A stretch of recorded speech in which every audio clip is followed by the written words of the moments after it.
Relations के बारे में बात की थी। आज जो है अब हम देखेंगे कोई भी रिलेशन, कोई भी संबंध कब तुल्यता संबंध होता है। कोई भी संबंध कब तुल्यता संबंध होता है। तो किसी भी संबंध के तुल्यता संबंध होने की तीन उस संबंध ने तीन शर्तों को पालन करना चाहिए। पहले तो वो क्या होना चाहिए, संबंध स्वतुल्य होना चाहिए, कल हमने पढ़ा था। दूसरा सम्मित और तीसरा संक्रामक। जो कोई भी संबंध इन तीन संबंधों को क्या करेगा, संतुष्ट करेगा, वो क्या कहलाएगा, स्वतुल्य संबंध कहलाएगा। स्वतुल्य संबंध जैसे सपोज करो ए कोई समुच्चय है, ए कोई समुच्चय है और आर कोई रिलेशन है ए का ए में, आर कोई रिलेशन है ए का ए में। स्वतुल्य होने के लिए सपोज ए कोई एलिमेंट जो है ए में बिलोंग करता है, ए कोई एलिमेंट ए में बिलोंग करता है। अगर ए कॉमा ए किस में बिलोंग करे, इस संबंध में, तो वह क्या होगा, स्वतुल्य होगा। इसी प्रकार अगर A comma B belongs to R, इसे ध्यान देने की बात है कि A comma B belongs to R, तो B comma A belongs to B R, तो वो क्या कहलाएगा, सम्मित। A comma B belongs to R और B comma A belongs to R. इसी प्रकार संक्रामक में अगर A comma B belongs to R, B comma C belongs to R, this implies that कि A comma C belongs to R, तो ये condition किसकी हो जाएगी, संक्रामक होने की हो जाएगी। अब उपयुक्त जो मैंने तीन चीज़ें बताई, इसको हम एक अच्छे से एग्जाम्पल के द्वारा क्या करते हैं, यहाँ पर करके दिखाते हैं। चलो प्रश्न है, सपोज करो क्वेश्चन ये है, सिद्ध कीजिए कि पूर्णांकों के समुच्चय जेट में, सिद्ध कीजिए कि पूर्णांकों के जेट क्या है, यहाँ पर कोई पूर्णांकों का समुच्चय है। जेट जो है पूर्णांकों का समुच्चय है, इसका समुच्चय है, पूर्णांकों का समुच्चय है। और एक संबंध आर इस प्रकार दिया गया है, R A comma B such that संख्या 2 ए माइनस बी को,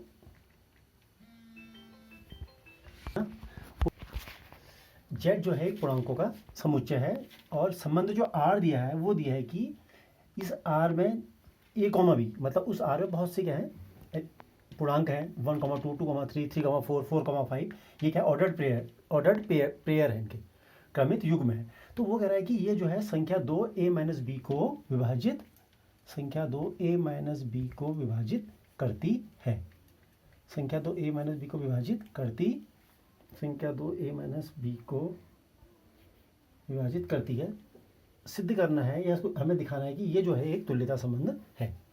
तो पहले अब हम इससे क्या समझे, देखो संबंध क्या दे रहा है, संबंध हमें ये दे रहा है कि a माइनस बी को संख्या 2 विभाजित कर दिया, तो a माइनस बी मतलब 2 इंटू एम, ये a माइनस बी मतलब 2 इंटू एम, क्योंकि वो 2 का क्या होगा, गुणज होगा, 2 इंटू एम मतलब 2 का क्या होगा, गुणज होगा। इसको मान लो समीकरण नंबर 1। अब मैं सबसे पहले करता हूँ स्वतुल्य, ठीक आराम से देखो, इसे हम करते हैं स्वतुल्य। अब स्वतुल्य करने के लिए क्या करना पड़ेगा, सपोज करो a बिलोंग्स टू जेड, ए को यहाँ पर क्या है, पूर्णांक है। अगर a बिलोंग्स टू जेड तो a कॉमा ए भी किसमें होना चाहिए, बिलोंग किसमें करना चाहिए, इस रिलेशन आर में। ये अगर a जो है जेड में बिलोंग करता है तो इसका जो संबंध है a comma A belongs to क्या होना चाहिए, आर। अब कैसे, देखो a माइनस ए करो, a माइनस ए रखो, a माइनस ए बराबर कितना आ जाएगा, 0। 0 को क्या लिख सकते हैं हम, 2 इंटू 0, तो ये 2 का मल्टीपल है, नहीं है, ये 2 का गुणज है, तो ये क्या हो गया, स्वतुल्य संबंध हो गया। समझ में आ गया होगा। सिंपल सा क्या करा मैंने, सपोज करो ए कोई पूर्णांक है वो जेड में रहता है, ए बिलोंग्स टू जेड। अब मुझे सिद्ध करना पड़ेगा स्वतुल्य होने के लिए कि A comma A belongs to R. अब हमने कंडीशन क्या थी, समीकरण में हमने देखा था कि A minus B equal to 2m, B की जो मैं क्या रख दिया मैंने ए, तो A minus A equal to 0, 0 को लिख सकता हूँ 2 इंटू 0, तो ये इसको क्या कर रहा है, संतुष्ट कर रहा है, तो ये क्या होगा, स्वतुल्य हो गया। अब ऐसी दूसरा क्या है, सम्मित, सम्मित यहीं पर कर देते हैं, ठीक है। इसको सम्मित होने के लिए सपोज करो ए कॉमा, ऊपर देखिए, देखो A comma B belongs to R, A comma B belongs to R, तो कहने का तात्पर्य है कि A minus B equal to 2 into M है, नहीं है। ए माइनस बी को मैं लिख सकता हूँ, देखो minus B plus A equal to 2m, minus common ले लो, अंदर क्या बचेगा, b minus A equal to 2m। तो b minus A equal to 2 into, इसको वहाँ ले लो माइनस इंटू m, तो ये भी क्या है 2 का मल्टीपल है नहीं है। तो इससे क्या पता चलेगा कि b comma A belongs to r।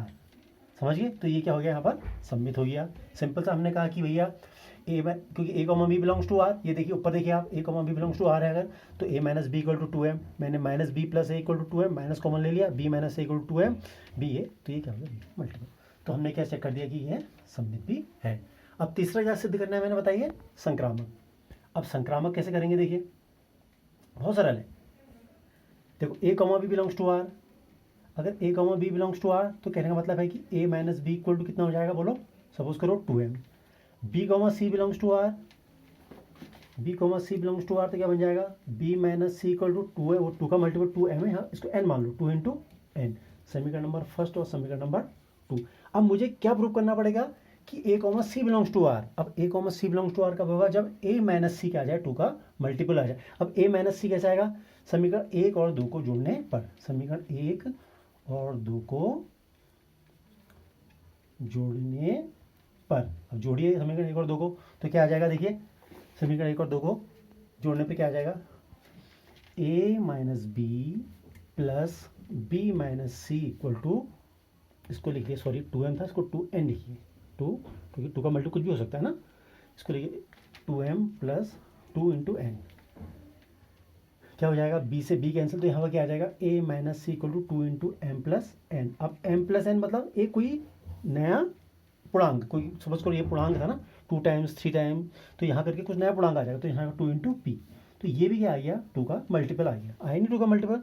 तो इसलिए A comma B belongs to R, B comma C belongs to R, तो इसलिए दिस अप्लाइज दैट कि A comma C belongs to R. तो इससे क्या सिद्ध हो गया कि ये संक्रामक भी है। तो इस प्रकार हमने क्वेश्चन में 3 के 3 चीज़ें क्या होगी हमारी संतुष्ट, स्वतुल्य भी, सममित भी और संक्रामक भी। तो ये अपना भी क्या हो गया, एक तुल्यता संबंध हो गया। ठीक है, कभी कभी पेपर में ऐसा भी आ जाता है कि सिद्ध करो कि ये जो क्वेश्चन दे रखा है ये क्या है, एक तुल्यता संबंध है। अगर तुल्यता संबंध है, तुल्यता संबंध है का मतलब कोई भी चीज़ तुल्यता संबंध तब होती है, तुल्यता संबंध का मतलब क्या हो जाएगा कि उसको आप क्या करके दिखाएंगे, स्वतुल्य भी करके दिखाएंगे, सम्मित भी करके दिखाएंगे और संक्रामक भी करके दिखाएंगे।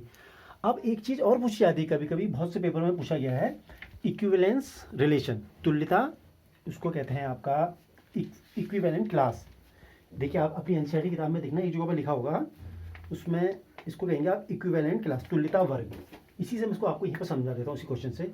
एक होता है तुल्यता वर्ग, क्या होता है, तुल्यता वर्ग। अब तुल्यता वर्ग की क्या चीज़ है, तुल्यता वर्ग क्या है, कोई भी एक ऐसा एलिमेंट जिसके साथ ये रिलेशन क्या हो जाए, संतुष्ट हो जाए। जैसे किसी ने कह दिया कि किसी भी एक एलिमेंट, उसने एक दिया, उसने कहा 0 के, ये ऐसे, इसमें ऐसा साइन बनाया हुआ, इसको आप देख लीजिए, ग्रेटेस्ट इंटीजर नहीं है ये, सिर्फ एक 0 को तुल्यता वर्ग से दिखाने का क्या है, एक सिंबल है। वो क्या है, इस क्वेश्चन में 0 के इक्विवेलेंट क्लास लिखिए, 0 की इक्विवेलेंट क्लास लिखिए, 0 के तुल्यता वर्ग लिखिए। तो हम क्या देखेंगे कि अगर सपोज करो ए कॉमा बी में ए या बी में, ए कॉमा बी में ए की जगह में 0 है या बी की जगह में 0 है, तो ऐसे अन्य कोई इंटीजर्स कौन कौन होंगे जिसमें ये संबंध क्या हो जाएगा, संतुष्ट हो जाएगा। जैसे सपोज करो, जैसे 0 के अंदर क्या होगा, अगर मैं यहाँ पर लिखूँ 2 माइनस 0, तो 2 माइनस 0 हमेशा क्या होगा, 2 का मल्टीपल होगा नहीं होगा। ऐसे 2 माइनस 0, 4 माइनस 0, 6 माइनस 0, 8 माइनस 0, ये सब क्या हो जाएंगे 0 के इक्विवेलेंट क्लास, 2, 4, 6, 8 जितने भी आएंगे, क्योंकि ये सब क्या होंगे 2 के मल्टीपल होंगे, और ये हमेशा क्या करेंगे, इक्विवेलेंस रिलेशन को क्या करेंगे, संतुष्ट करेंगे। तो तुमसे लिखने को आएगा कि 0 के इक्विवेलेंट क्या होंगे, तो तुम 0 के इक्विवेलेंट जो वर्ग लिखोगे, तुल्यता वर्ग लिखोगे, 2, 4, 6, 8 को दर्शा दोगे। ठीक है, देखो ऊपर वाला क्वेश्चन में आ गया आपके यहाँ पर इक्विवेलेंट क्लास क्या होगी थी, इसमें जितने इंटीजर आएंगे 2, 4, 6, 8, -2, -4, -6, 8, तो मैंने लिखा इसकी इक्विवेलेंट क्लास क्या थी, +-2, +-4, +-6, +-8। तो ओ के अगर वो पूछेगा कोई भी एलिमेंट देगा उसके अंदर का तुल्यता वर्ग लिखिए, तो आप लिख लेंगे। ऐसे बहुत से क्वेश्चन आपकी एक्सरसाइज में हैं, उनको आप सॉल्व करोगे, और जो नहीं आएंगे मुझसे आप व्हाट्सएप ग्रुप में पूछोगे। अब है यहाँ पर 1, 2, 3, 4, 5, 6 एक सेट दिया गया है, इसमें जो संबंध है वो ऐसे दिखाई है, R equal to A B where B equal to A plus 1, B equal to A plus 1 सिद्ध करना है कि क्या ये तुल्यता संबंध है या इसमें स्वतुल्य सम्मित संक्रामकता को क्या करना होगा, चेक करना होगा। तो सबसे पहले मैं क्या चेक करता हूँ, स्वतुल्यता चेक करता हूँ। स्वतुल्य के लिए आपको क्या चेक करना पड़ेगा, सपोज बताइए मुझे, स्वतुल्य, हाँ बताइए।